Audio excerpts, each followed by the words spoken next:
Yesus disebut rasul dan imam besar yang kita akui, yaitu di dalam Ibrani pasal 3 ayat 1 ya. Yesus disebut rasul itu apostolos dalam bahasa aslinya, dan imam besar yang kita akui. Saya pernah menjawab ini dalam sebuah seminar atau ceramah, saya lupa, tapi intinya kira-kira begini. Itu menjawab beberapa teman polemikus Muslim yang seringkali menyalahpahami iman kita. Yesus sendiri disebut rasul dalam Ibrani pasal 3:1. Kenapa Yesus jadi Tuhan? Ini yang gagal paham dan berpaham salah ini semakin banyak sekarang ini. Terus saya bilang, rasul itu menurut siapa dulu? Karena gini, kemesiasan, jabatan hamasyah itu dari perspektif iman Kristen. Jangan dibenturkan lagi dengan Farisi, karena Yahudi tidak hanya Farisi, ada Yahudi Saduki, ada orang Yahudi Eseni, ada Kristen yang berasal dari Yahudi juga. Jadi makanya kadang-kadang kalau saya ditanya itu jawaban saya meluas supaya nggak tanya lagi, supaya perspektifnya lebih utuh gitu ya. Jadi gini, dalam pemahaman iman Kristen, dan itu juga muncul dalam misalnya pemahaman orang Eseni, di mana mereka menyebut Mesias Harun dan Mesias Israel. Mesias Israel itu Mesias sebagai keturunan Daud, raja. Mesias Harun itu Mesias imam. Itu ada misalnya di dalam naskah Peser Habakuk, ya, itu gulungan tafsiran kitab Habakuk. Artinya saya sampaikan ini bahwa tafsiran Kristen itu tidak berdiri tunggal. Dia memiliki background Yahudi yang berbeda dengan Yahudi yang sekarang disebut Yahudi Rabbinik atau Yahudi Karaid, ya. Imam, nabi, raja. Yesus sebagai nabi, karena ini menggenapi nubuat di dalam kitab Taurat ya, kitab Devarim atau kitab Ulangan, di mana dalam pasal 18 ayat 15 sampai dengan ayat 20, khususnya ayat 15 itu dikatakan Nebi Miherbeka meaheka kamoni Yahim leka adunai Elohika alaftismaun. Seorang nabi di tengah-tengahmu, artinya di tengah-tengah Israel kan, Israel jumlahnya 12 tadi, di antara saudaramu, karena saudara Israel kan jumlahnya banyak. Kalau ayat itu ditujukan kepada Musa ya dari suku Lewi, maka saudara Lewi itu bisa Yusuf, bisa Benyamin, bisa Yehuda. Orang-orang dari Samaria menafsirkan itu suku Yusuf, Mesias itu. Tapi kalau Kristen dan Yahudi yang lain itu suku Yehuda. Kenapa? Karena dia terluka dengan Yehuda, maka tidak mengakui Yahudi. Orang Samaria ini politik ini.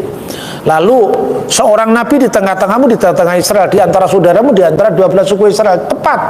Yesus lahir dari suku Yehuda, Musa lahir dari suku Lewi. Yang seperti aku. Seperti aku dalam pengertian Nabi Exodus. Nabi Exodus itu puncaknya apa? Keluaran dari tanah Mesir. Peristiwa besarnya apa? Namanya Paskah. Ketika anak sulung mati di Israel itu ditulai, di Mesir ditulai oleh Tuhan. Tuhan berfirman dalam Keluaran pasal 12, Viraiti et hadam, dan apabila aku melihat darah itu, ufesahti, aku akan lewat alaihim atas mereka. Aku akan lewat upesahti, pesah. Maka peristiwa besarnya adalah Paskah. Paskah Yahudi adalah Paskah keluaran dari tanah Mesir. Paskah Kristen terbebasnya seluruh umat manusia, bini Adam yang percaya kepadanya tidak binasa tapi memperoleh hidup yang kekal. Soal orang Yahudi menolak itu urusan lain, tapi temanya kan sambung, gitu. Itu sebagai nabi. Kedua, sebagai raja. Kita bisa membaca misalnya di dalam Mazmur 110. Demikian firman Tuhan, huruf besar semua, itu Hashem, JHWH, kepada Tuanku. Coba Anda baca itu misalnya sumber-sumber Yahudi setelah zaman Kristen. Apa yang disebut dengan Tuanku? Itu gelarnya Mesias. Makanya Yesus bergelar Adonai, ya, bergelar Kurios. Duduklah di sebelah kananku sampai kubuat musuh-musuhmu menjadi tumpuan kakimu. Maka muncul dalam ajaran pengakuan iman kita duduk di sebelah kanan Allah. Karena dalam istana Daud itu di sebelah kanannya adalah sebelah kanan ruangan Maha Kudus, tempat Allah bersikinah, itu adalah takhta Daud. Maka duduklah kamu di sebelah kanan. Itu artinya Mesias itu kan menjadi raja yang kekal. Jadi raja cocok, nabi cocok, ya kan? Sekarang terakhir, imam besar. Imam besar harus keturunan Lewi, tapi Yesus bukan keturunan Lewi. Makanya diantisipasi oleh Mazmur. Kita bisa lihat Mazmur pasal 110 ayat 4. Tuhan telah bersumpah dan ia tidak akan menyesal. Engkau adalah imam untuk selama-lamanya menurut Melkisedek. Imam untuk selama-lamanya menurut Melkisedek. Kenapa menurut Melkisedek? Kita baca di Ibrani pasal 7 ayat 14. Kenapa menurut peraturan Melkisedek? Kita membaca mulai ayat 3 dulu, mulai ayat 3. Mulai ayat 1 aja. Kristus dan Melkisedek. Sebab Melkisedek adalah Raja Salem dan Imam Allah yang Maha Tinggi. Ia pergi menyongsong Abraham ketika Abraham kembali dari mengalahkan raja-raja dan memberkati dia. Kepadanya pun Abraham memberikan persembahan persepuluhan dari semuanya. Menurut arti namanya, Melkisedek adalah pertama-tama Raja Kebenaran dan juga Raja Salem, yaitu Raja Damai Sejahtera. Ayat 3. Ia tidak berbapa, tidak beribu, tidak bersilsilah. Melkisedek itu tidak dijumpai bapaknya di silsilah Imam Lewi. Tidak dijumpai nama ibunya di silsilah Imam Lewi. Tidak dijumpai seluruh silsilahnya dalam silsilahnya para imam. Itu maksudnya. Kalau Anda lihat dokumen-dokumen di abad Roma abad pertama, kalau orang di sidang pengadilan, nama bapaknya tidak diketahui dikatakan apator. Nama bapaknya tidak tanpa bapak. Tapi ibunya umetor, namanya siapa? Ya, tapi kalau nggak diketahui nama bapak dan ibunya, apetor, umetor, tidak ada bapaknya, ametor, tidak ada ibunya, dan tidak bersilsilah, tidak jelas itu. Artinya gitu. Itu kalau dalam sidang-sidang rumah saat itu.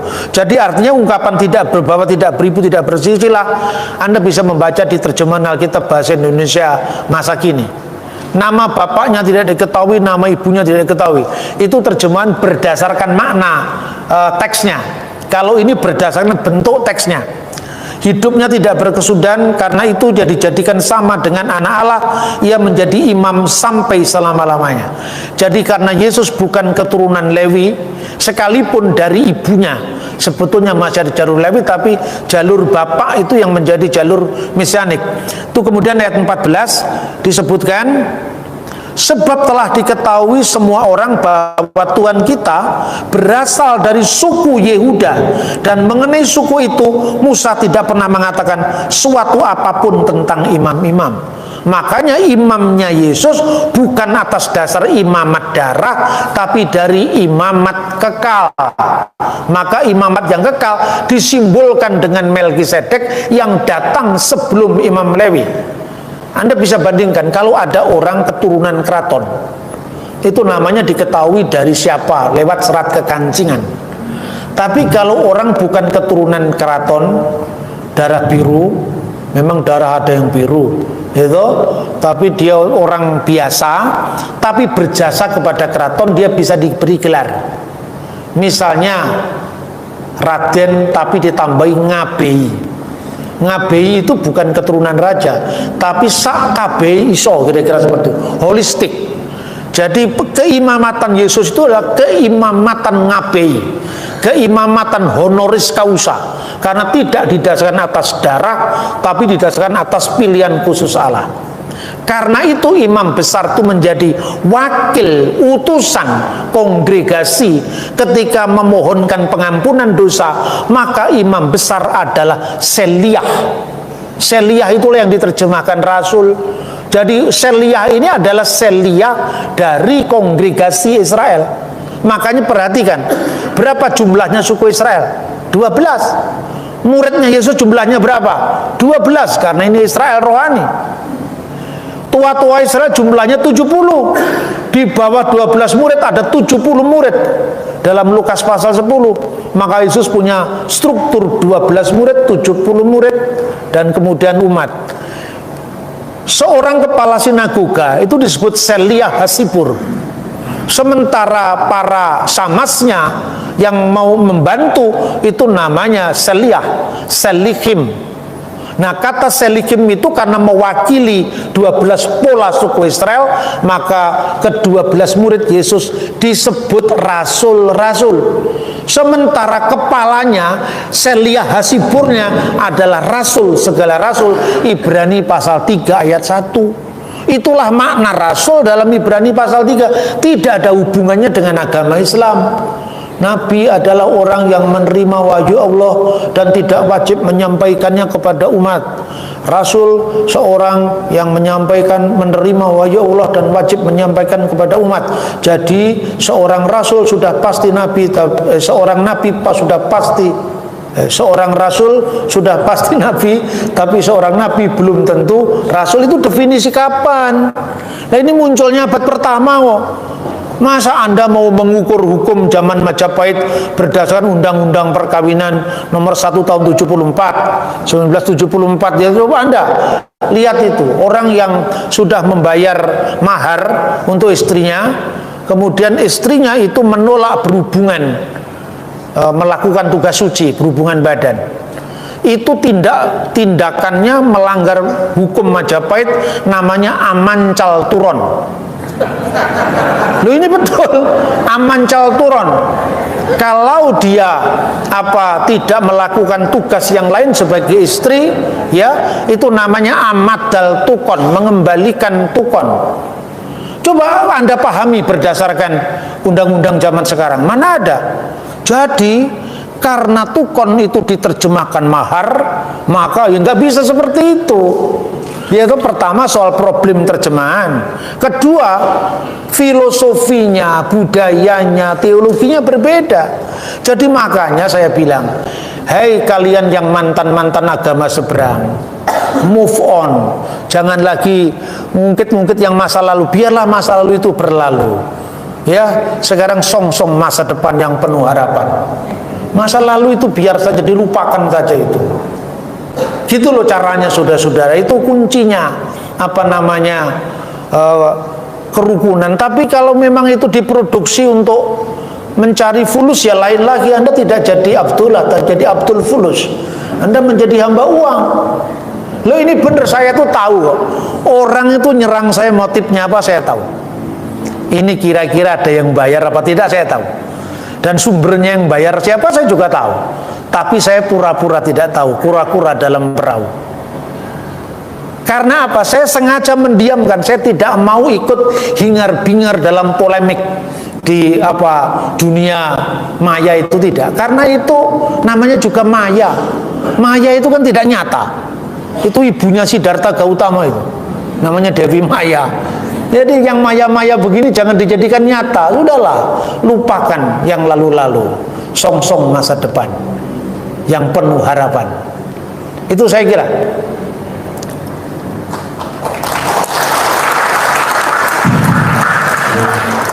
Itu kira-kira begini.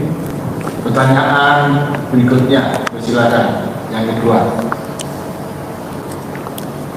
Iya, betul. Mic-nya dibantu.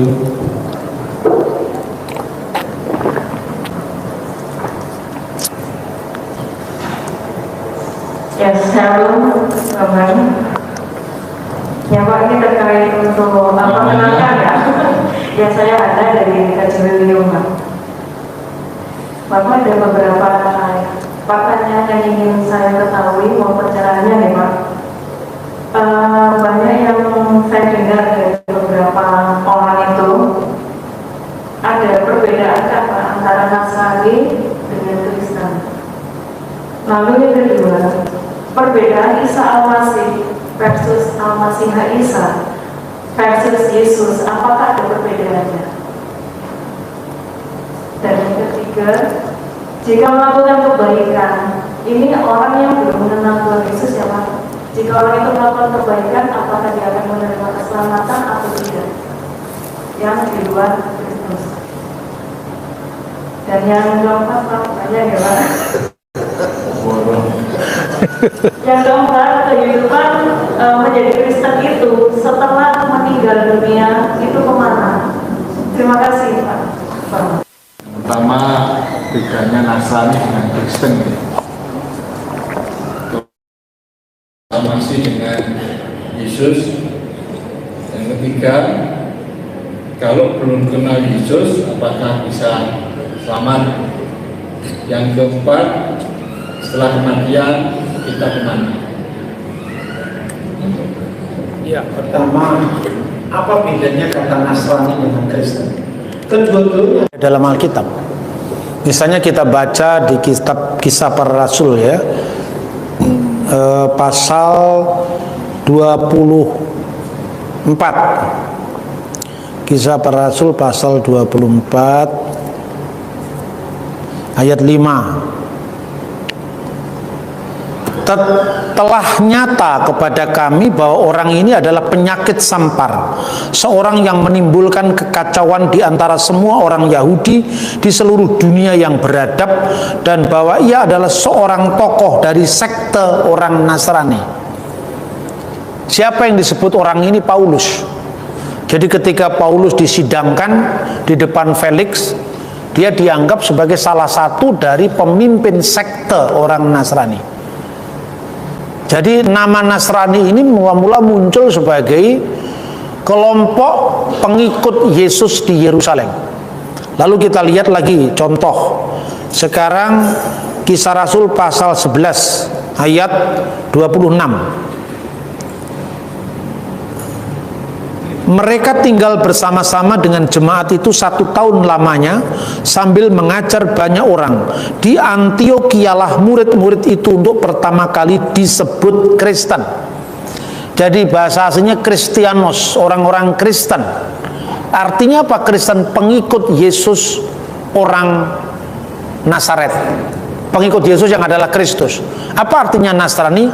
Pengikut Yesus orang Nazaret. Jadi dua-duanya dipakai di abad pertama. Lalu nama Kristen ini juga yang dipakai oleh Rasul Paulus. Misalnya kita bisa membaca misalnya di dalam surat-surat Paulus sendiri muncul kata Kristen itu. Alangkah baiknya jika engkau menderita sebagai seorang Kristen misalnya. Kata Kristen juga dipakai. Lalu di antara orang-orang Yahudi yang tinggal di Yerusalem yang menjadi pengikut Yesus itu dibagi menjadi dua lagi. Kita bisa lihat Kisah Rasul misalnya Kisah Rasul pasal 6 ayat 1. Pada masa itu ketika jumlah murid, ini murid di Yerusalem maksudnya ya, makin bertambah, timbullah sungut-sungut di antara orang-orang Yahudi yang berbahasa Yunani dan orang-orang Ibrani, karena pembagian kepada janda-janda mereka diabaikan dalam pelayanan sehari-hari. Jadi di antara jemaat pengikut Yesus di Yerusalem itu ada yang berbahasa Yunani, ada yang berbahasa Ibrani. Itu yang saya sampaikan tadi. Jadi ada orang Yahudi yang berbahasa Yunani, itu orang Yahudi diaspora. Ada orang Ibrani adalah orang Yahudi yang tinggal di tanah suci. Nah, keberagaman gereja itu sudah muncul sejak awal. Makanya ketika terjadi perbedaan, apakah orang-orang yang berlatar belakang non Yahudi ini harus melakukan hukum Musa apa tidak, itu jadi masalah. Maka kemudian jadi perbincangan ketika terjadi pertemuan rasul-rasul di Yerusalem. Misalnya disebutkan di Kisah Rasul pasal 15. Tetapi beberapa orang dari golongan Farisi yang telah menjadi percaya datang dan berkata, orang-orang bukan Yahudi harus disunat dan diwajibkan untuk menuruti hukum Musa. Lah padahal tadi saya sudah sampaikan, hukum itu kalau bagi orang Yahudi ini, jadi ini sumber yang saya kutip sumber Yahudi, itu dibagi menjadi dua, yaitu hukum yang berlaku bagi orang Yahudi itu hukum Musa, namanya Misfot Mose, atau kalau dalam sistematik para rabi kemudian setelah abad ketiga setelah zaman Kristen itu disebut Taryak Misfot Mose 613 hukum Musa. Lalu kepada orang yang bukan Yahudi berlaku yang namanya Sefa Misfot Binin Noah, 7 hukum bagi keturunan Nuh. Nah, 7 hukum bagi keturunan Nuh tadi sudah jelas. Abu Dzarah, larangan menyembah berhala, gelilat Hasem, harus hormat kepada Tuhan, tidak mencela Tuhan, tidak mencela kebenaran. Yang ketiga, gilui arayot, imoralitas seksual yang dilarang. Yang ketiga, gesel, tindakan kekerasan. Lalu sefikut damim, pertumpahan darah. Lalu yang terakhir itu adalah efer min hakai, yaitu memakan binatang yang mati dicekik yang tidak sesuai dengan hukum Yahudi. Misalnya menyembelih binatang dengan disiksa, darahnya tidak keluar, itu kan menyiksa binatang, itu tidak boleh dimakan. Kalau tidak memenuhi syarat dalam penyembelihan korban, maka boleh dijual kepada orang bukan Yahudi. Itu statusnya bangkai. Nah, orang yang tidak tahu agama Yahudi memfitnah orang Yahudi bangkai bisa dijual kepada bukan Yahudi. Itu bangkai dalam status hukum, bukan bangkai beneran, karena disembelih dengan cara yang tidak sesuai dengan halakah Torah, ya. Kemudian untuk menyelenggarakan itu perlu ada mahkamah yang adil, yaitu dinin. Nah, jadi Paulus nggak salah. Di mana Paulus salah? Wong Paulus memang menyunatkan Timotius, Paulus tidak menyunatkan Titus, karena hukum itu tidak berlaku bagi orang bukan Yahudi. Di antara hukum Yahudi sendiri dibagi 3. Dasarnya dari mana? Dari Ulangan pasal 6 ayat 20, ya. Misalnya ini saya supaya lebih jelas, ya. Ulangan pasal 6 ayat 20.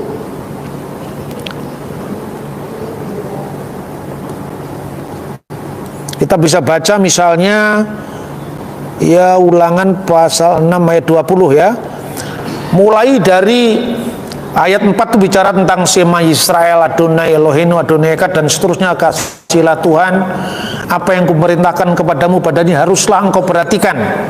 Ayat 7 itu ada sosialisasi dalam pengajaran, ya. Haruslah engkau mengajarkannya berulang-ulang kepada anak-anakmu, membicarakannya apabila engkau duduk di rumahmu, apabila engkau sedang dalam perjalanan, apabila engkau berbaring, apabila engkau bangun. Haruslah engkau mengikatkannya pada pada tanganmu, haruslah engkau menjadi lambang di dahimu. Makanya orang Yahudi Ortodok menggunakan simbol di sini. Dan haruslah engkau menuliskannya pada pintu gerbang rumahmu dan pintu gerbangmu. Jadi di pintu rumah orang Yahudi biasanya ada benda segini ditulis huruf sin. Itu maksudnya Shema Yisrael. Harus diulang-ulang itu. Dan apabila Tuhan Allahmu telah membawa engkau masuk ke negeri yang kujanjikan, dan seterusnya. Kemudian ayat 20 itu, apabila di kemudian hari anak-anakmu bertanya kepadamu, apakah peringatan, ketetapan, dan peraturan yang diperintahkan kepadamu oleh Tuhan Allah kita. Di dalam teks bahasa aslinya itu disebutkan 3 jenis. Maha edot, apakah edot, peringatan-peringatan. WH edot, WH mispatim, WH hukim. Dan mispatim itu hukum umum, jangan mencuri, jangan membunuh, jangan berzina, itu hukum universal. Hukim itu hukum khusus, Imamat pasal 11. Asher siwah Adonai Eloheinu etkem, yang diberikan oleh Tuhan Allahmu kepadamu, maka jawablah, dan seterusnya. Jadi ada 3 klasifikasi. Hukum universal, Yahudi dan bukan Yahudi sama.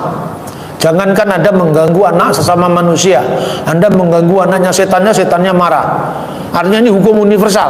Apalagi agama lain, yaitu jangan mencuri, jangan berdusta, jangan berzina, hormati ibu bapakmu, itu universal. Yang kedua edot. Edot itu hukum yang bersifat peringatan. Misalnya Sabat itu peringatan, itu khusus bagi Yahudi. Kemudian hukum yang bersifat peringatan, jangan kamu makan daging di sendi pangkal paha. Karena apa itu? Memperingati peristiwa Yakub yang dipukul kakinya dengan malaikat. Tapi dia memenangkan berkat itu. Begitu gigihnya nenek moyangmu merebut berkat itu. Kira-kira seperti itu. Masa kamu makan daging di pangkal paha? Artinya ingatlah nenek moyangmu. perjuangan gigih nenek moyangmu. Tapi kalau nenek moyangnya Mas Nagari itu dari Mojowarno atau dari founding fathersnya gereja Jawi Wetan, itu nggak pernah dipukul kakinya sama malaikat, jadi tidak relevan. Kalau nenek moyangnya Pak Krista Suro Menggolo, apa hubungannya kakinya tidak pernah dipukul? Berarti itu yang ingat hanya yang punya keturunan langsung kan. Kalau Anda pasang janur kuning di Australia, tidak ada orang ngerti itu. Mereka juga tidak punya pohon kelapa. Tapi di sini orang tahu maknanya. Kalau Anda pasang bambu runcing di Filipina, sekalipun mereka punya bambu, mereka tidak relevan. Karena itu hukum peringatan khusus untuk bangsa kita. Jangan kamu memasak anak kambing bersama susu induknya. Apa hukum itu? Bangsa Israel dikuduskan. Dikuduskan itu bukan berarti dia lebih suci dari yang lain. Dia dispesialkan, tidak dicampur dengan bangsa lain, karena Tuhan mempersiapkan bangsa itu melahirkan Sang Mesias. Makanya jangan mirip bangsa tetangga, jangan mirip orang Kanaan, jangan mirip orang tetangga sekitar yang memuja Dewi Asyera, yang disimbolkan anak kambing bersama susu induknya, itu penyembahan Dewi Asyera. Apa relevan untuk orang lain? Tidak. Nah, baru yang terakhir Imamat pasal 11. Imamat pasal 11 itu untuk apa? Untuk orang Yahudi khusus, tidak untuk yang lain. Kenapa tidak boleh makan onta? Jangan hanya babi langsung. Onta juga tidak boleh, apalagi yang minum kencingnya. Tidak boleh itu. Jadi orang cuma mengatakan begini, saya tuh ajari anak-anak itu agak nakal sedikit. Jangan terlalu ngalah lah. Ya, saya Pak sing waras ngalah. Jadi saya pengen sing waras ngalah. Ini saya jawab, sing waras ojo ngalah kalau soal ini. Ya, tapi kita harus menunjukkan kebenaran, bukan ngalah itu ngalih. Orang Jawa itu ngalah, ngalih, ngamuk kan terakhir kan. Ya, kita tidak usah ngamuk. Kalau yang diajak nggak mau diterangkan ya ngalih, tapi sambil ngalih itu Anda bisa lakukan. Kenapa hanya babi yang dilarang? Terus orangnya marah. Misalnya ini, jijik sekali babi kok dimakan. Lebih jijik mana kencing unta Anda minum? Kan orang kan tersadar tuh, iya ya, kencing aja tidak boleh diminum. Babi itu tuh jijiknya di mana? Nggak ada tuh jawabannya secara rasional. Ya, kedua kelinci. Maka Magetan itu semua ditutup kalau itu hukum koser dilakukan, ya kan? Pelanduk baru yang keempat babi. Jadi ingat, sebelum babi dilarang, ingat unta dilarang, apalagi kencingnya diminum. Bener nggak? Ini saya ulang-ulang terus, namanya perang wacana. Saya tidak akan bosen-bosen untuk begitu. Biar Anda yang sudah bosan mendengar, yang belum mendengar kan kaget-kaget itu nanti. Ya toh? Hukum khusus ini sampai Philo, seorang penulis Yahudi, filosof Yahudi, menulis buku judulnya Hukim atau The Special Law volume keempat. Anda cari di situ kenapa babi dilarang. Dia mengatakan babi dilarang karena ini daging paling enak di seluruh muka bumi bagi yang memakannya. Berarti dia sendiri nggak makan.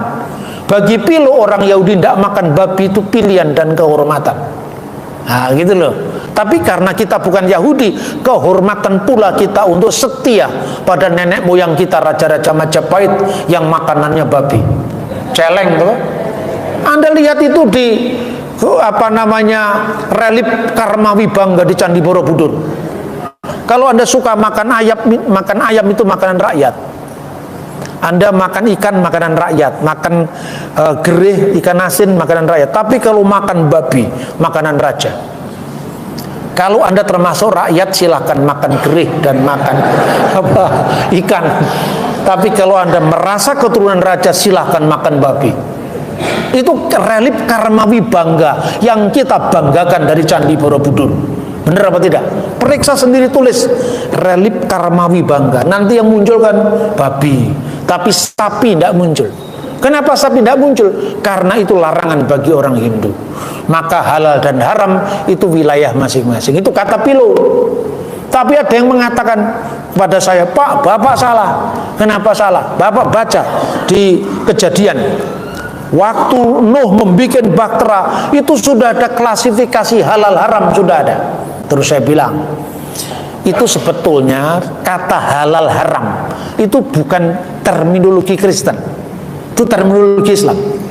Karena itu Lembaga Alkitab melalui terjemahan baru edisi 2, kata halal haram sudah diperbaiki dengan tahir dan najis. Tahir dan najis itu bukan klasifikasi makanan, itu klasifikasi korban. Jadi mana binatang yang najis, mana binatang yang tahor. Tahor dan tami. Tami itu najis, tahor itu bersih. Jadi bersih secara korban. Kenapa? Sekarang perhatikan, apa yang disebut behor, setiap anak sulung dipersembahkan kepada Tuhan, baik itu anak laki-laki sulung maupun binatang korban. Sapi anaknya berapa? 2, 3, gampang mencari yang sulung. Babi anaknya berapa? Belasan, sulit menandai yang sulung. Tanya orang Peniwen. Ya toh? Karena tidak gampang ditandai sulungnya, maka babi tidak masuk klasifikasi korban. Karena itu lihat korban pertama yang diterima zamannya Kain dan Habel. Korban Habel diterima karena yang sulung dari domba dan kambing dan dombanya. Jadi itu klasifikasi korban. Benar gak? Selalu ada jawaban. Ya, saya tidak mencari-cari, tapi saya menggali. Saya tidak mencari-cari. Nah itu, tapi kalau saya katakan Yahudi benar, saya ngomong benar. Seperti tadi Yahudi dituduh makan bangkai, menjual bangkai, tidak benar.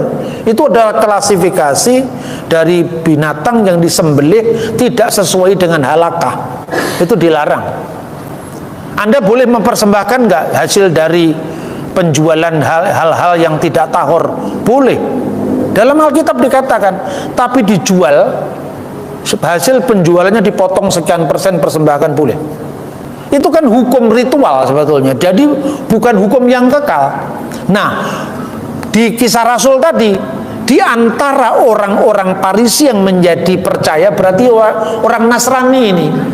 Jadi mulai orang Farisi yang menjadi percaya itu namanya adalah Nostrim. Nostrim itu pengikut Yesus dari Nazaret. Mereka datang kepada orang-orang Kristianos.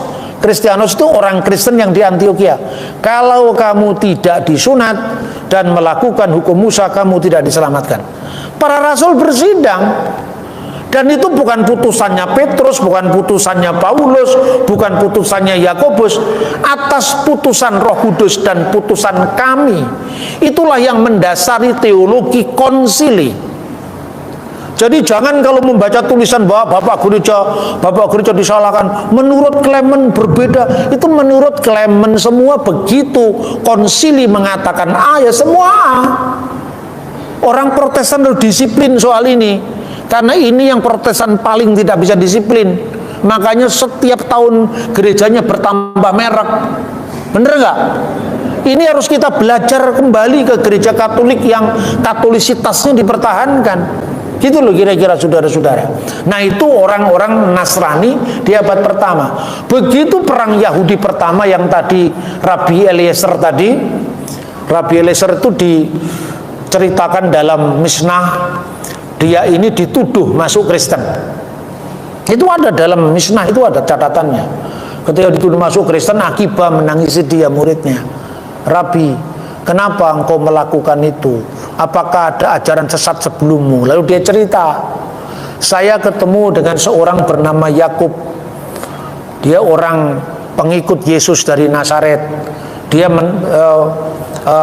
memberikan ulasan tentang Taurat yang saya setuju. Apa itu? Bolehkah mempersembahkan hasil dari pelacuran ke bait Allah? Kami diajar rabi-rabi kami tidak boleh. Tapi kata Yakub, muridnya Yesus dari Nazaret itu mengatakan boleh.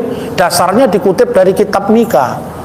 Karena persembahan seorang pelacur akan kembali kepada fungsinya.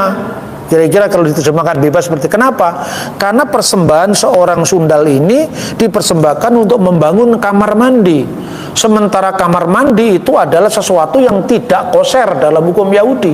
Jadi sesuatu yang buruk kalau dipakai untuk sesuatu yang tidak tidak tahir itu boleh, karena fungsinya kan tidak boleh orang membawa yang suci di kamar mandi. Saya setuju, karena itu saya diadili. Setelah diadili, dia sebetulnya ditanya, tidak pantas orang rabi sepertimu melakukan langkah yang tidak bijak ini. Lalu si Eliezer bin Berkanus mengatakan, hakim pasti lebih tahu dan bijaksana memutuskan. Maksud dia, hakim yang lebih tahu itu Avinus Sebasimayim, Bapa di surga. Tapi hakim Roma itu menyangka dirinya yang dipuji, maka dia dibebaskan. Pernah Anda mendengar cerita itu?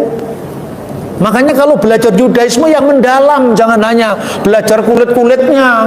Hanya orang tahu pergi ke Israel berbahasa Ibrani, langsung Anda ikut rabi. Wong kowe rabi dhewe ya iso kok. Bener enggak? Makanya kalau kita punya pemahaman kitab suci itu yang benar, pertama teks dan konteks asli. Anda tahu teks, misalnya Anda belajar bahasa Ibrani, bahasa Yunani itu baik, tapi tanpa konteks juga nggak dapat. Konteksnya mesti tahu, karena apa?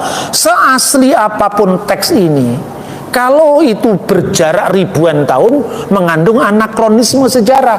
Satu contoh misalnya, ini yang sering saya sampaikan. Menurut Matius, letak malaikat ketika batu digulingkan duduk di atas batu. Tapi menurut Injil yang lain duduk di sebelah kanan. Teks aslinya mau Anda otak-atik secara apapun, tetap duduk sebelah kanan dan duduk di atas batu. Tetap nggak bisa diotak-atik lagi. Teks aslinya, Anda jangan bohong, teks aslinya memang berbeda. Tapi perbedaan itu karena konteks. Konteks apa? Bentuknya kuburan zaman Yesus jangan disamakan dengan kuburan di Kembang Kuning. Kuburan di zaman Yesus itu orang dibaringkan ketika sudah dikafani di atas sebuah cerukan gua, lalu digelindingkan batu besar yang namanya Gilgal. Malaikat rupanya datang menggulingkan batu, dan batu digulingkan ke sebelah kanan. Itu bicaranya lewat konteks. Nah, setelah konteks ini kan soal konteks ya, sejarahnya kita lihat. Coba soal sejarah. Sejarah itu yang namanya Tacitus, Cornelius Tacitus atau Yosefus itu kan sejarawan Yahudi, sejarawan Romawi. Tapi sejarah ya sejarah. Yesus disalib itu ucapan mereka. Tapi cukupkah Anda belajar dari sejarah orang yang tidak beriman? Sejarahmu bukan sejarah sekuler, tapi sejarah keselamatan. Maka kamu tidak cukup belajar kepada filosof Yahudi, filosof Romawi, rabi Yahudi yang tidak percaya kepada Yesus. Kamu lebih percaya kepada sejarah bapak-bapak iman kita, yaitu bapak-bapak gereja. Maka selain teks, konteks asli kitab suci, sejarah, ya, setelah sejarah, patrologi, sejarah iman iman gereja, ya, dari Yesus punya murid 12, punya murid ini, punya murid lagi, itu kan teksnya masih ada. Itu bukan Alkitab, Pak. Memang itu bukan Alkitab, tapi yang nulis itu yang nulis muridnya, yang nulis Alkitab. Masa nggak percaya? Anda jangan percaya kepada saya kalau soal yang sering saya sampaikan. Diponegoro suka rawon apa suka bakso? Dua-duanya tidak, ternyata suka gudeg manggarnya kelapa misalnya. Karena yang tahu itu Sentot Prawiro Dirjo yang pernah makan sama Diponegoro. Tapi kalau Anda tanya kepada saya, sehebat apapun orang menganggap ilmu saya tidak pernah hidup dengan Pangeran Diponegoro. Contoh lain, dalam Injil Yudas matinya gantung diri, benar nggak? Tapi dalam Kisah Rasul jatuh tertelungkup ususnya keluar. Ini saling bertentangan kalau Anda membaca Dictionary of the Bible Difficulties, ya, kesulitan-kesulitan dalam membaca Bible. Kan cuma dijawab di situ. Matius pasal 27 itu cara matinya yaitu gantung diri. Kisah Rasul itu adalah keadaannya ketika mati. Apa kira-kira orang puas dengan jawaban itu? Jawaban itu benar. Tapi orang tidak puas. Itu Kristen ngeles saja. Tapi begitu Anda munculkan fragmen Papias. Papias ini muridnya Yohanes yang nulis Injil. Dan dia mengatakan ketika Yudas gantung diri dalam penyesalan, talinya itu putus sementara dia belum mati. Lalu dia jatuh ke lembah Hinom, lembah Gehenna, lalu ususnya keluar. Sampai hari ini, sampai zamannya Papias hidup kira-kira tahun 100 sampai 130-an dia masih hidup di sana, tidak ada orang yang mondar-mandir datang lewat tempat itu, Hakaldama, karena bau cicik yang sangat dijauhi oleh orang pada masanya. Ini yang nulis muridnya Yohanes. Coba percaya mana sekarang? Jadi ini melengkapi cara berpikir orang modern. Maka teks dan konteks asli kitab suci, sejarah, ya, lalu arkeologi. Kalau Anda lihat ini prasasti ini zaman tahun berapa, atau misalnya perekamen itu tahun berapa, ada cara mengujinya. Misalnya naskah Laut Mati gulungan kitab Nabi Yesaya ditemukan di gua keempat. Kalau dilihat dari bentuknya, ini huruf-huruf Hasmonaim. Huruf Hasmonaim itu muncul dari zamannya Makabi, antara tahun 164 sebelum Masehi sampai Herodes Agung diangkat jadi raja Yahudi sama Roma tahun 37-an. Itu dipakai antara tahun itu.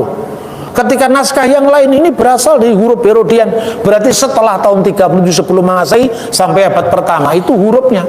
Tapi begitu dilihat uji yang lain, uji karbon radio orang aktif, itu arkeologi. Kan begitu kan metodenya arkeologi. Jadi orang bisa melihat teks yang jauh berbeda itu. Terus yang terakhir, strategi komunikasi. Orang Kristen kalau sudah pinter, bahannya banyak, maka dia sombong di di YouTube, di internet. Wah, saya itu. Ketika Anda sombong, ketika Anda mau menonjol sendiri, frekuensinya sama dengan setan. Karena setan itu bapa segala orang sombong, yang tinggi hati. Ajaran kita benar karena kita sombong, akhirnya kena demit, disamber demit. Itu akhirnya apa? Akhirnya kontraproduktif lagi. Kristen berhadapan dengan sesama Kristen, Protestan bertengkar sama Katolik, iblis sorak-sorai. Benar nggak? Maka yang saya lakukan bersama teman-teman ISCS dari tahun 2000-an itu strategi peperangan rohani. Mungkin sekitar tahun 2005, 2004 saya belum terlalu bijak karena masih suka marah-marah. Tapi kalau sekarang saya tidak pernah marah. Itu tanya Yohana itu, yang dari Singapura datang ke sini itu. Ketika dia mengatakan, ini ada bah yang ngomong menit keberapa kamu catat, nanti saya bikinkan jawabannya. Saya sendiri tidak pernah lihat wajah orang yang memaki-maki saya, makanya saya kelihatan sabar, padahal saya sebenarnya tidak sabar. Itu strategi untuk mengalahkan demit-demit kecerit itu, supaya kita ini, strategi kita selalu menang. Bener nggak? Terus itu ya, jadi artinya perbedaan-perbedaan seperti itu. Tapi ya, pertanyaan berikutnya deh. Nah, jadi Nasrani itu dipakai untuk komunitas orang-orang Kristen di Yerusalem. Itu abad pertama. Tapi di abad keempat ada kelompok namanya Nasrani Mandaean. Kelompok inilah yang mulai mempertentangkan antara Kristen dan Nasrani Yerusalem. Sebetulnya tidak hanya Nasrani Mandaean, ada kelompok yang namanya adalah orang-orang Ebionit. Ebionit itu sebetulnya pecahan dari gereja Yerusalem akibat mereka marah sama pengikut-pengikut Rasul Paulus. Jadi orang salah paham lagi, katanya Pauline Christianity versus Judeo Christianity, itu salah itu. Itu mazhab yang muncul dari awal abad 19. Paulus tidak bertentangan dengan Petrus, tidak pernah bertentangan dengan Yakobus. Kalau pertentangan itu hanya soal pendapat taktis, bukan teologi seperti di Galatia pasal 2 itu. Karena Paulus merasa dia telah diutus Tuhan untuk rasul bagi orang yang tidak bersunat, yang lain untuk rasul yang bersunat. Ini menjadi pola kerjanya para rasul setelah abad pertama. Paulus ke Roma, ya, di Roma dia menahbiskan pemimpin-pemimpin, namanya Linus, Anakletus, Clement dan seterusnya. Sementara sampai sekarang ini Paus Francis ini penerus dari Petrus di Roma, penerus dari Petrus di Antioquia. Mulai dari Petrus, setelah Petrus siapa? Namanya adalah Evodius. Evodius itu seorang petani Aram. Bahasanya bahasa Aramaik, tapi dia tidak kenal hukum Taurat karena dia tidak pernah belajar Taurat. Dia orang Goyim. Karena apa dipilih dua pemimpin oleh Petrus? Catatan sejarah gereja. Dipilih dua pemimpin. 80% orang Kristen, Kristianus Kisah Rasul 11 ayat 26, itu adalah orang-orang Yahudi. Orang-orang Goyim, bukan Yahudi. Makanya dipilih pemimpin yang lebih senior, namanya Evodius, yang bukan Yahudi. Tapi 20% penduduk Antioquia di abad pertama orang Yahudi. Itu termasuk yang di Damaskus mau nangkap Paulus itu. Maka dikirimkan murid Yahudi namanya Ignatius. Menurut catatan Irenaeus, Ignatius itu adalah orang yang pada saat Yesus berkarya dia masih kanak-kanak, dan dia mengatakan biarlah anak-anak itu datang kepadaku. Salah satunya itu Ignatius. Dan Ignatius wafat tahun 107 tanggal 20 November. Dia wafat ya menurut penanggalan barat. Jadi kalau tahun 207 berarti kalau pada zaman Yesus itu berkarya tahun 30-an Masehi, dia sudah berusia kira-kira 3 tahun, berarti tambah lagi usianya kira-kira pas. Ya, kalau kita lihat sejarahnya seperti itu. Dia sebagai uskup orang-orang Yahudi. Nah, pada tahun sebelum masa tahun 90 Masehi atau 90 sekian, Evodius sudah menjadi tua. Dia mengundurkan diri jadi kepemimpinan gereja, dan gereja itu dipersatukan dalam satu kepemimpinan, yaitu Ignatius dari Antioquia menjadi pemimpin baik orang Yahudi dan bukan Yahudi, baik orang bersunat maupun tidak bersunat. Makanya baik mereka yang mengikuti hukum Musa maupun hukum Nuh, maka keduanya dipersatukan lewat satu gereja yang kudus, Katolik dan Apostolik. Itulah yang akhirnya jadi pengakuan iman. Dan aku percaya akan satu gereja yang kudus, am dan rasuli. Am itu terjemahan dari Katolik dalam bahasa Yunani. Itu munculnya dari Ignatius dari Antioquia. Coba Anda sekarang kalau setiap minggu selalu aku percayakan gereja yang kudus dan am, itu kata am itu dari mana? Bukan am tetangga kita itu. Itu artinya Katolik, artinya universal. Itu muncul dari Ignatius dari Antioquia untuk pertama kali. Nah, kita ini tahu mewarisi sejarah, tapi kita tidak tahu asal-usul sejarah kita. Makanya gampang digempur orang. Akar kita tidak kuat. Ya itulah, sejak zaman itu Kristen yang berlatar belakang bukan Yahudi dan Kristen Yahudi bersatu dalam satu payung, yang menjadi gereja yang kudus dan am dan rasuli tadi. Gereja yang kudus, satu yang kudus, gereja yang kudus Katolik dan Apostolik. Itu kira-kira tahun 90 Masehi mulainya. Anda bisa membaca surat-surat Ignatius yang jumlahnya 7. Lu masa harta karun sejarah begini nggak dibaca? Itu bukan pendapat Ignatius pribadi, tapi ketika diputuskan dalam konsili perbedaan antara Polikarpus dengan Anakletus. Itu dulu kan beda soal penanggalan Paskah. Satunya mengatakan Paskah itu harus 14 bulan Nisan, bulan purnama. Karena itu kita dari Yahudi. Kita tidak boleh menyimpang dari Yahudi. Tapi yang di Asia kecil tidak perlu harus bulan purnama. Yang penting hari Minggu itu Paskah kita. Biar bulan purnama hanya miliknya Rhoma Irama. Wahai bulan purnama, benar kan? Rhoma Irama itu. Ya, tidak perlu harus Yahudi karena Paskah kita ini Paskah anak domba Allah. Itu tidak diterima sampai Polikarpus dimarahi oleh uskup Anakletus dari Roma. Terus timur sendiri, barat sendiri. Orang yang pertama kali menemukan solusi Paskah kita adalah hari Minggu, jatuh atau tidak jatuh pada bulan purnama, adalah Demetrius I dari Alexandria, yang pertama juga menetapkan Natal tanggal 25 bulan Kislev. Jadi kalau mau baca Demetrius jangan hanya baca pasalnya itu saja, tapi latar belakang kehidupannya, catatannya lengkap. Anda tolong baca ya Sinaksarion Koptik 20 bulan baba. Nanti ada Dimitrius I. Apa yang dilakukan di sana? Dan Anda lihat Sinaksarion gereja ortodok Yunani, Anda lihat Sinaksarium Katolik, nanti kan sama. Artinya apa? Ini warisan bersama gereja sebelum perpecahan. Itulah yang disebut kelompok Kristen yang Kristen yang rasuli, Kristen yang Katolik, Kristen yang apostolik.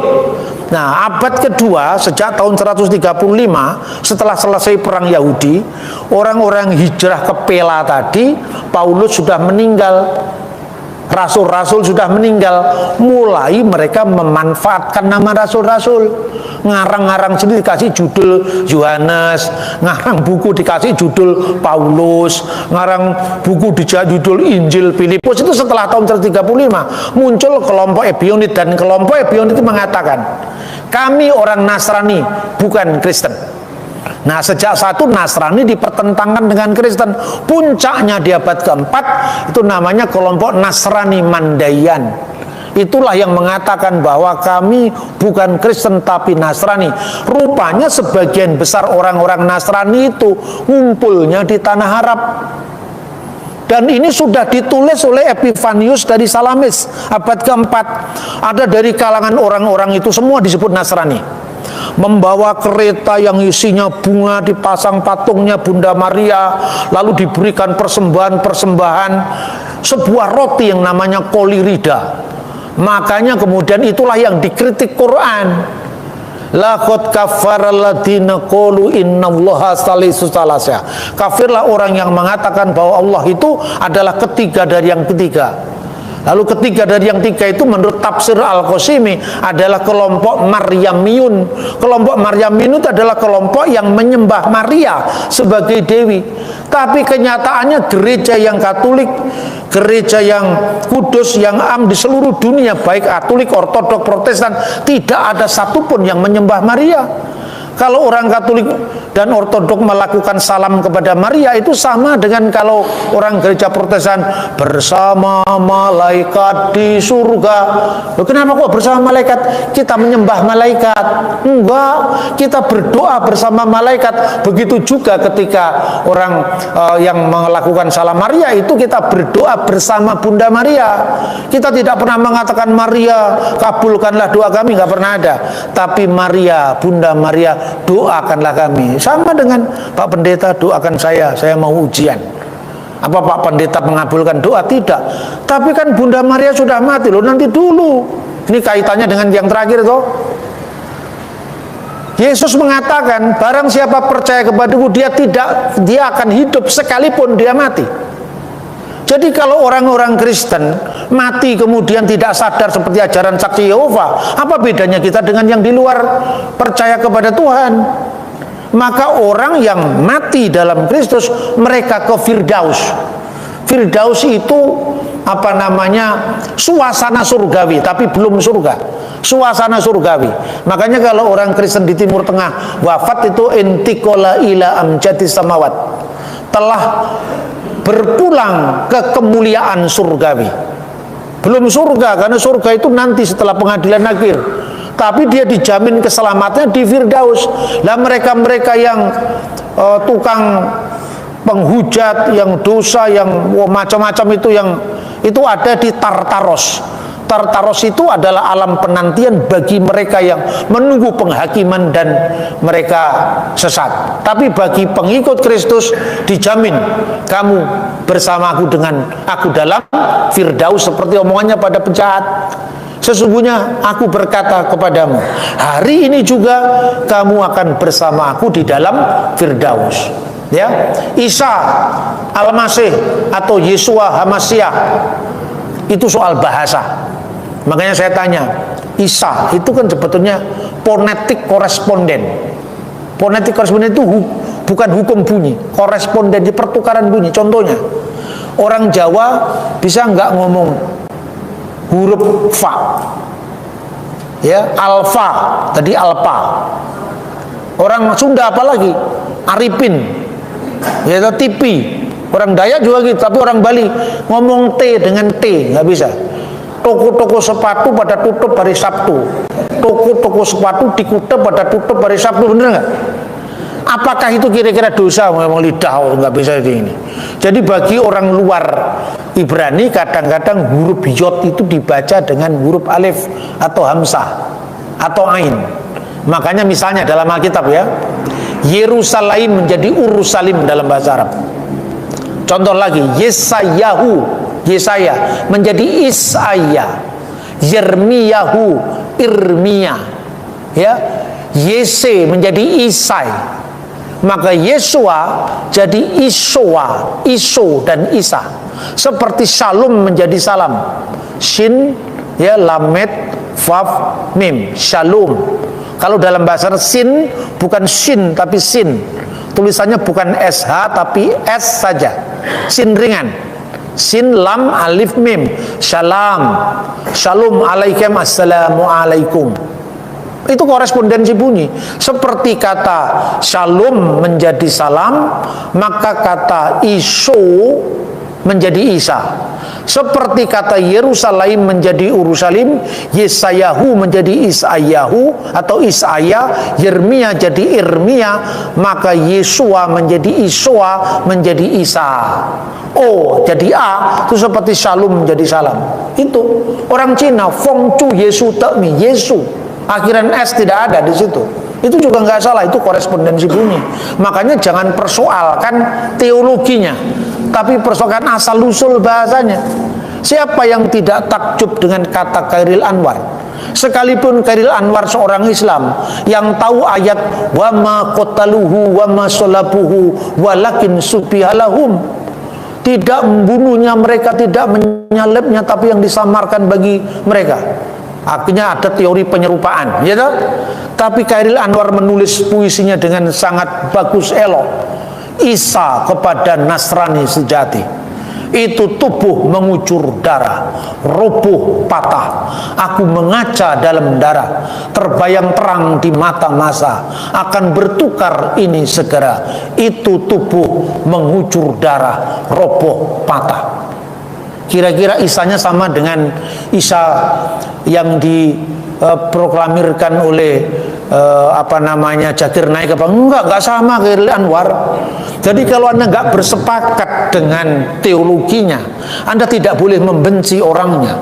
Siapa yang sangka Amir Hamzah, seorang pujangga baru 1930-an, menerjemahkan Sirul Asar Sulaiman, Kidung Agung dalam karyanya dari Perjanjian Lama. Siapa yang sangka bahwa Amir Hamzah pujangga tahun 1930-an, pujangga baru, menerjemahkan Bhagavad Gita, nyanyian ketuhanan. Itu jelas sekali loh pesannya, saudara-saudara. Maka saya bilang, langit kebangsaan kita ini semakin menyempit. Ya, maka kita ini menganggap bahwa bahasa seolah-olah itu menjadi penghalang bagi kita. Terus saya kasih pilihan. Jadi Isa apa Yesus, Pak? Nah, sebentar. Kamu pilih mana? Gereja Yesus Kristus dari orang-orang suci zaman akhir atau gereja Isa Al-Masih anggota PGI? Pilih mana? Loh, Yesus apa Isa? Enggak, saya mau tanya dulu. Gereja Isa Al-Masih anggota PGI atau gereja Yesus Kristus dari orang-orang suci zaman akhir yang adalah Mormon, nabinya Joseph Smith? Ya pilih gereja Isa Al-Masih. Ya sudah, nama Isa jangan dipersoalkan. Gitu aja kok jadi repot. Jangan karena teologinya membingungkan kita yang bingung ngajak orang bingung. Itu bahasa. Gitu loh saudara-saudara. Ya itu satu. Kemudian Yesua Hamasiah, itu bahasa Ibraninya. Jadi kalau Anda membaca misalnya Biblos Genesios Yesus Kristus, ya diterjemahkan bahasa Yunani. Ya apa bahasa Ibrani Sefer Toledot Yesua Hamasiah.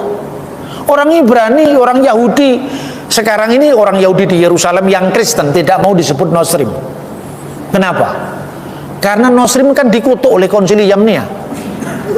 Dia nggak mau jadi kutukan kan, terkutuklah orang Nosrim. Makanya mereka menyebut saya ini Masihiyin, pengikut Yesus, orang yang adalah jadi identik dengan Al-Masihiyun, bahasa Ibrani Masihiyin, Kami bukan Muslim, kami Mesikim. Itu sekarang. Tapi di abad pertama itu ada di Kisah Rasul. Paulus itu pemimpin agama Nasrani. Dan sejak adanya kutukan terhadap orang Nasrani, orang-orang Kristen Yahudi tidak sejahtera, nggak mau disebut Nasrani. Itu soal perkembangan sejarah. Orang di Indonesia rata-rata mau aja disebut Nasrani. Kalau saya pertegas, Nasrani itu tidak semua mewakili orang pengikut Yesus. Ya, kemudian Abuna John pernah kami tampilkan di Pijar TV. Saya tanya, ya Abuna, hal antam masihi atau Nasrani? La ana masihi. Saya orang Kristen, bukan orang Nasrani. Karena konteksnya orang Nasrani abad keempat. Kalau Nasrani abad pertama saya ngomong, ini perkembangan sejarah. Orang-orang Kristen dulu sebut apa sih ajarannya? Hodos, pengikut sang jalan. Karena Yesus yang mengatakan akulah jalan dan kebenaran dan hidup. Maka pengikut sang jalan, hodos, netipyah, jalan Tuhan, itu yang dipakai. Kemudian karena identitas Yesus dari Nazaret, muncul kata Nosrim. Karena identitas Yesus yang adalah Kristus, muncul kata Kristianos atau Kristen. Ya, kalau sifat gereja itu Katolik, karena gereja keseluruhan. Sifat gereja itu juga ortodok. Karena apa? Luruskanlah jalan bagi Tuhan. Luruskanlah itu ortos. Ortos digabung dengan kata doksa menjadi ortodoks. Kan gitu kan? Jadi sifat gereja itu adalah Katolik. Tidak harus Katolik ritus barat. Ada Katolik ritus timur. Adalah Katolik Syria Timur, Katolik Syria Barat, ada Katolik Aleppo, ada Katolik Yuniat di Irak, tapi juga ada Ortodoks. Setiap gereja semua lurus ortodoks ajarannya. Katolik itu ada keuniversalannya. Ya karena kita pernah konflik sama Katolik, yang Protestan ya diganti tidak apa-apa lah. Yang penting intinya sama. Kalau dalam bahasa Arab, kanisah wahidah jami'ah rasuliyah. Jadi gereja yang jami' ya. Jadi ada masjid jami', ada gereja yang jami', itu gereja Katolik artinya. Gereja yang universal. Itu soal Isa dan Yesus tidak perlu dipersoalkan. Teologinya berbeda, saya kasih contoh. Ikut gereja Yesus Kristus dari orang-orang suci zaman akhir, nabinya Joseph Smith, The Book of Mormon tambahan dari kitab suci Alkitab, atau ikut gereja Isa Al-Masih yang tidak ditambah-tambah tapi anggota PG. Ikut gereja Isa Al-Masih, sojo takon maneh itu. Pertanyaan tidak bermutu itu. Saya ngomong gitu. Itu kadang-kadang apa? Kita sudah mikirnya jauh-jauh, ini masih yang di bawah-bawah, masih gampang diadu domba. Maka kita jangan mau diadu domba. Masih ada yang tersisa? Satu lagi, Pak. Iya. Belum kenal Yesus apa selamat? Kita tahu keselamatan pasti hadir di mana, tapi kita tidak tahu keselamatan tidak hadir di mana. Anda tahu, yang di satu pihak kita tidak kehilangan jati diri sebagai orang Kristen, karena Yesuslah jalan dan kebenaran dan hidup, dan tidak sampai kepada Bapa kalau tidak melalui aku. Tetapi pertanyaannya, siapa yang tidak menerima Yesus? Apakah orang di luar kita itu tidak menerima Yesus? Tanya kepada Pak Jarwo. Dulu ada namanya Mbah Gito. Itu biasanya tukang doanya pelayanan saya. Mbah Gito ini pernah mengusir setan tapi nembang Jawa. Panapasku Nabi Isa luwe,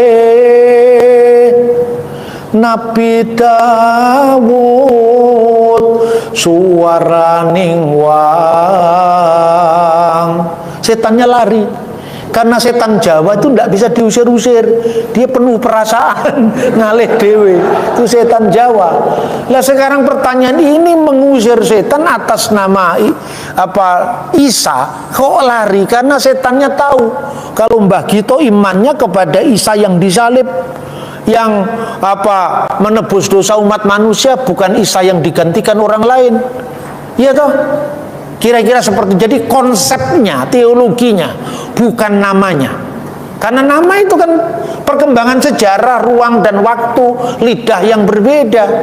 Apa kira-kira Tuhan itu begitu marahnya ketika kita salah konsep? Saya kira enggak juga. Saya pernah kasih ilustrasi, ada orang Batak dikasih ujian sama Tuhan. Tahun pertama istrinya mati yang dicintai. Tahun kedua dia punya anak. Anaknya itu 3. Yang bungsu diambil Tuhan mati. Lalu yang berikut lagi saudaranya yang lain yang tinggal satu rumah yang dia cintai sebagai ganti ibunya, karena dia mengurus keperluan sehari-hari, mati juga. Di rumah itu tinggal 3 orang. Lalu dia berdoa dalam ketidaktahuannya, dalam kepolosannya. Dia berdoa, Bapa di surga, sekarang kami di sini 3, di sana pun engkau 3, sekarang kau mau apa? Kira-kira Tuhan marah apa tidak? Ini bahasa yang mendekatkan, bukan bahasa teologis yang menghakimi. Jadi saya itu sekalipun tidak bersepakat dengan orang yang menolak Trinitas, tapi bahasa saya kan tetap santun kan. Tidak pernah saya menolak Trinitas masuk neraka. Itu bahasa yang tidak sejuk didengar orang. Ngerti nggak maksud saya? Tapi kalau saya mengatakan, misalnya orang tanya kepada saya, Pak, ternyata kejadian pasal 126 itu bukan Trinitas, Pak. Gereja terus sopo? Sidang ilahi, ya wis. Sidang ilahi, gue percaya Pak. Ya wis sakarepmu lah. Tapi ini belum selesai, masih koma. Ajak minum kopi misalnya. Terus saya tanya, dasarnya itu kira-kira Rabi Rasi yang hidup abad pertengahan, jadi di atas abad 11 dia hidup itu, menulis bahwa yang diajak Tuhan bicara, baiklah kita jadikan manusia menurut gambar dan rupa kita. Itu sidang ilahi. Sidang ilahi itu para malaikat. Dasarnya apa? Rabi Rasi mengatakan, ayat yang dipakai ini kan teks dan konteks asli toh. Teksnya memang benar, teksnya tidak ada yang salah. Saya bilang, saya nggak usah harus membuka front dengan teman Yahudi saya supaya hubungan tetap baik. Itu cara komunikasi tadi, strategi komunikasi. Ini karena saya ngomong begini di GKJW, kalau di gereja lain belum tentu saya ngomong begini. Karena orang Jawa itu kan bahasanya muter-muter, ngono ya ngono, ning aja ngono, bener nggak? Nggak mau melukai orang lain. Nah, saya katakan, kenapa? Ayat 26 itu kan cuma dikatakan, na'asah itu marilah kita buat. Itu bukan penciptaan dari tidak ada yang menjadi ada. Jadi baiklah kita buat manusia menurut gambar dan rupa kita. Tapi ayat 27, maka diciptakanlah oleh Allah manusia menurut gambarnya, laki-laki dan perempuan diciptakan mereka. Itu digunakan kata bara. Bara itu penciptaan, kreasio ex nihilo. Jadi yang menciptakan Tuhan sendiri, tidak melibatkan ciptaan. Jadi secara gramatika ya bisa juga benar, gitu. Tapi kamu ini kan Kristen. Masa Kristen bacaanmu Rabi Rasi, Rabi Rambam? Lu kenapa kamu alergi dengan Ignatius dari Antioquia? Hanya gara-gara di gerejamu tidak ada santo, yang ada cuma Santoso. Bener nggak? Karena yang biasanya ngomong Ignatius itu kan Katolik. Santo Ignatius dari Antioquia, Santo Polikarpus dari Smyrna. Gara-gara di GKJW tidak ada santo, yang ada Santoso. Ini kan Katolik. Lah kowe ya rugi dewe Thomas. Ini kan meluhur iman kita. Kamu kalahkan, kamu malah ikut rabi, padahal kue rabi dewe yo iso. Bener apa enggak? Ayo sekarang, terus saya ajak, ayo kita buka sejarah gereja. Tahun 140-an ini sudah diperdebatkan tema ini. Jadi jangan terlambat membaca. Dalam bukunya Justinus Martir, seorang filosof Yunani yang menjadi Kristen. Dia tinggalnya di Neapolis, sekarang menjadi Nablus, 30 km dari Bethlehem. Dia menulis dialog dengan Trypho. Dua-duanya dengan pendapatnya masing-masing. Trypho menuduh, kamu telah menempatkan ciptaan di samping sang pencipta. Kalau itu Yesus, karena Yesus itu manusia biasa, tidak boleh kamu tempatkan sebagai rekan sang pencipta. Dan Yustius Martir mengatakan, kalau kami menyatakan Yesus itu hadir dalam penciptaan, itu bukan kemanusiaannya, karena Yesus sudah ada sebagai logos, sebagai firman Allah sebelum dia menjadi manusia. Yang kamu anggap ciptaan itu adalah kemanusiaan Sang Kristus, sama sekali bukan itu yang dimaksud. Tapi Yesus sebagai firman, itulah yang dimaksudkan di dalam kitab Kejadian.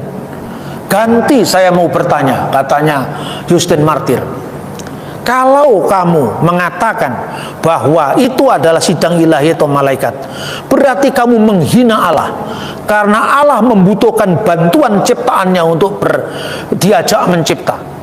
Waduh, bingung itu Tripo itu. Makanya rabi-rabi abad pertengahan membaca dialog itu, lalu ngeles mencari pembenaran. Kalau gitu ayat yang menyebut bara itu hanya di ayat 27, tidak ada di ayat 26. Maka secara gramatika itu wis podo benere. Secara gramatika, secara bodoh beneri. Karena pertama, saya tidak mau terlibat dalam perdebatan ayat secara bahasa. Karena apa? Pendengarnya kan tidak ngerti bahasa Ibrani semua. Ngapain diajak yang sulit-sulit? Nah, logikanya yang saya mainkan. Oke, lupakan itu. Anggaplah dua-duanya secara gramatika benar. Saiki bayangno, sadurunge jagat bawira tanpa winates iki ana, sing ana sapa? Sing ngono Gusti Allah. Nah, Gusti Allah karo sapa? Ya sendiri, Mas. Lah waktu sendiri apa Gusti Allah ra kesepian? Enggak, karena Tuhan itu ya Tuhan, tidak kesepian. Yang kesepian itu kan manusia. Maka ada ayatnya kan, ditempatkannya teman yang sepadan. Itu kan karena manusia kesepian.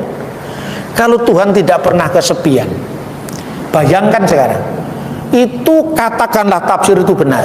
Waktu Tuhan menciptakan Adam, malaikat sudah ada, maka diajak ngomong, saksikanlah hai malaikat, kita jadikan manusia menurut gambar dan rupa kita. Baik Tuhan, saya menyaksikan. Sudah clear ya? Secara gramatika bisa aja masuk. Nah sekarang saya tanya, sebelum malaikat ada, sebelum bumi ada, ketika Tuhan sendiri, ketika Tuhan mau menciptakan malaikat pertama kali, kan bintang-bintang fajar bersorak-sorai ketika dunia diciptakan toh. Bintang-bintang fajar itu kan malaikat. Sebelum bintang-bintang fajar diciptakan, dunia kan belum ada. Tidak ada yang lain kecuali Tuhan. Terus Tuhan berkata, marilah kita jadikan, terus Tuhan ngendikan karo sapa? Malaikat urung enek, menungso urung enek. Berarti Tuhan bicara dengan siapa? Tuhan itu lek wong Jawa ngudoroso. Ngudoroso itu bicara dengan dirinya sendiri. Tapi kesendirian Tuhan itu bukan kesendirian yang kesepian, beda dengan kesendirian manusia. Makanya Yuni Shara menyanyi, sunyi sepi sendiri tanpa dirimu lagi. Karena sepi, karena manusia tidak punya teman, ada keterasingan. Tapi Tuhan tidak pernah kesepian. Berarti dalam diri Tuhan yang satu itu ada kejamaan yang terpaksa kita rumuskan jadi Tritunggal. Paham ora kowe? Waduh Pak, niki ngelmu sing adiluhung Pak mulakno. Wong sing ora tekan nek kowe jawabanmu ayat ini ora tekan kowe. Paham yang saya maksud? Jadi bukan sekedar teks konteks asli, tapi juga paham metafisika, cara bernalar yang benar. Terus Tuhan mengatakan, Tuhan itu Maha Esa Pak, itu penting, yang lain itu kafir. Apa Maha Esa itu penting? Jawabannya santai, gak terlalu penting itu Maha Esa itu. Bapak berarti tidak tahu kecek itu. Tahu kecek tiga boy opo. Untuk kita kan tauhid itu. Maka Tuhan mengatakan, lo yihye leha Elohim akerim alpanai. Jangan ada ilah-ilah lain di hadapan hadiratku. Karena biasanya uang sudah ada jalma menungso Israel. Kamu sudah ditolong Israel. Karena itu jangan kamu menyembah ilah lain di hadapan hadiratku. Tidak boleh. Nah sekarang bayangkan, sebelum ada umat manusia, apakah kata satu itu penting? 1, 2, 3 penting apa enggak? Yang lain tidak ada kecuali Tuhan, hanya satu. Untuk apa kata satu? Adanya kata satu sudah ada 2, 3, 4. Bener toh? Adanya aku sudah ada kalian. aku ini sendiri, kalau saya sendiri, Tuhan sendiri, bukan saya. Kalau Tuhan sendiri, butuh nggak pembeda? Aku, kamu, kalian, mereka nggak butuh, karena satu-satunya Tuhan, nggak butuh kata aku. Kata aku itu muncul karena ada ciptaan. Maka karena ada kamu, maka untuk membedakan yang subjek dan yang temannya ini atau yang selainnya, maka kamu. Besoknya yang kamu ini beranak jadi satu lagi, kalian. Ya, lalu dari itu tempat lain lagi, mereka, aku, kamu, dia, mereka, kalian. Itu muncul karena sudah ada ciptaan. Jadi gimana Pak? Nggak penting itu. Tuhan Maha Esa itu nggak penting. Itu soal komitmen, tapi bukan keberadaan Allah. Waduh Pak, pecah ndasku mulakno. Kowe aja suka ngritik wong liya. Sing kok pikir wong Kristen itu primitif. Gusti Allah kok mana? Gusti Allah kok apa namanya Tritunggal. 1 tambah 1 sama dengan 3. Sing ngongkon nambah ya sapa? Ayo sekarang kalikan 1 kali 1 kali 1 tetap 1. Bener nggak? Lo misalnya tak terhingga tambah tak terhingga, kamu tambah pun tetap tak terhingga. Lah Tuhan tidak tertinggal ruang dan waktu kok padaane karo ciptaan yang terikat oleh ruang dan waktu. Sudah selesai. Yaitu ya saya kira